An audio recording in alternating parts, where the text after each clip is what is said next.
트럼프와 아베는 서로 간의 중요한 동맹관계를 유지할 수 있을까요? 미국은 종종 영국과 아주 특별한 관계에 있다고 말합니다. 하지만 미국에게 실질적으로 특별한 관계인 나라는 세계 3위 경제국이자 인도 태평양 지역에서 전략적으로 중국, 북한, 러시아에 가까운 일본이라고 할 수 있습니다.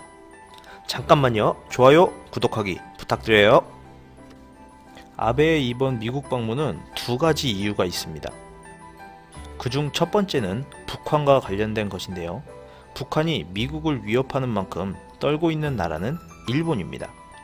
단거리 미사일 사정권에 들어오는 나라이고 북한이 미국 다음으로 미워하는 나라가 일본이기 때문이죠. 최근 미국은 일본을 위협하는 단거리 미사일을 무시하면서 미국 본토까지 도달할 수 있는 장거리 미사일 제거 협정도 중단하려고 하는데요. 이러한 트럼프 배짱 있는 행보에 아베는 떨고 있는 것이죠. 아베는 동맹국인 일본도 같이 생각해 주길 원하는데 트럼프는 미국 우선주의로 동맹국을 생각해 주지 않으니 일본 입장으로서는 난처한 상황에 처한 것입니다.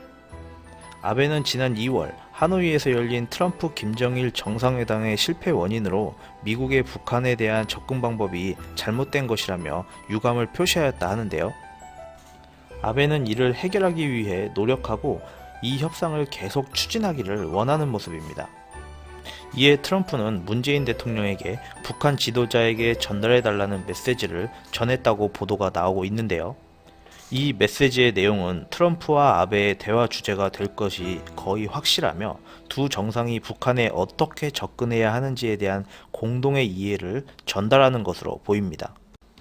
두 번째로는 경제에 관련된 내용입니다. 지난 가을 미국과 일본은 양국 간 자유무역협정에 대한 협상을 시작하기로 합의하였습니다. 미국은 일본의 농산물을 포함한 주요 상품들을 수출하는 일본의 두 번째 수출 대상국으로 두 나라의 경제는 밀접하게 연결되어 있습니다.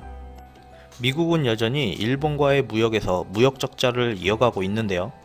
이 중 주요 원인이 자동차 수입 사이의 엄청난 불균형 때문이라고 미국은 주장하고 있습니다.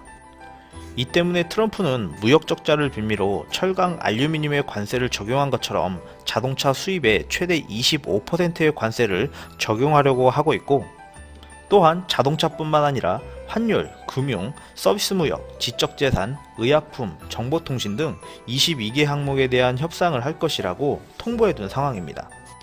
이 때문에 또 한 번 떨고 있는 아베는 현재로서 좋은 대안이 없기 때문에 트럼프를 만나러 간 것인데, 트럼프가 강경하게 북한 관련 협상을 파기하고 무역 관세를 올린다면 일본의 피해는 불가피해 보입니다.